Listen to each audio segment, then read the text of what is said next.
पेठ वडगावात निवडणूक वादातून युवकावर एडक्याने प्राणघातक हल्ला, दोघांना अटक, न्यायालयीन कोठडीत 4 दिवसांची पोलीस कोठडी. पेठ वडगावमध्ये नगर परिषद निवडणुकीनंतर निर्माण झालेल्या वादातून भर बाजारपेठेत थरारक घटना घडली. निवडणूक विजयाच्या आनंदात फटाके उडवल्याच्या संशयावरून एका युवकावर एडक्याने प्राणघातक हल्ला करण्यात आला. या हल्ल्यात 25 वर्षीय रतन आप्पासो पाटोळे गंभीर जखमी झाले असून त्यांच्यावर सध्या कोल्हापूर येथील खासगी रुग्णालयात उपचार सुरू आहेत. रतन पाटोळे हे पेठ वडगावातील साळी गल्ली परिसरात राहत असून बाजारपेठेत हार विक्रीचा व्यवसाय करतात. बुधवार रात्री 9:30च्या सुमारास सागर राजेंद्र खोत आणि त्याचा मित्र आयुब मेहबूब सरकावस यांनी भर बाजारपेठेत रतन पाटोळे यांच्यावर एडक्याने हल्ला चढवला. डोके, तोंड आणि पाठीवर गंभीर वार करण्यात आले.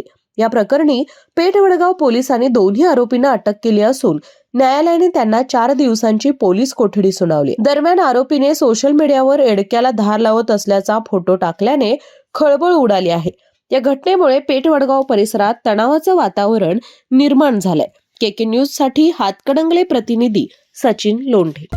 डॉक्टरांनी ऍडमिट होण्याचा सल्ला दिलाय, पण स्पेशल रूम परवडत नाही. मग टेन्शन घेऊ नका. सूर्य हॉस्पिटलने प्रथमच अगदी कमी किमतीत सर्व सोयींयुक्त आणि रुग्णांची गरज लक्षात घेऊन बजेट फ्रेंडली रूम्स उपलब्ध केले आहेत. कॅशलेस सुविधांसह खिशाला परवडणाऱ्या किमतीत budget friendly economic special room. पत्ता कोंडावळ चौक, लक्ष्मीपुरी, कोल्हापूर. संपर्क 9822 63 54 69.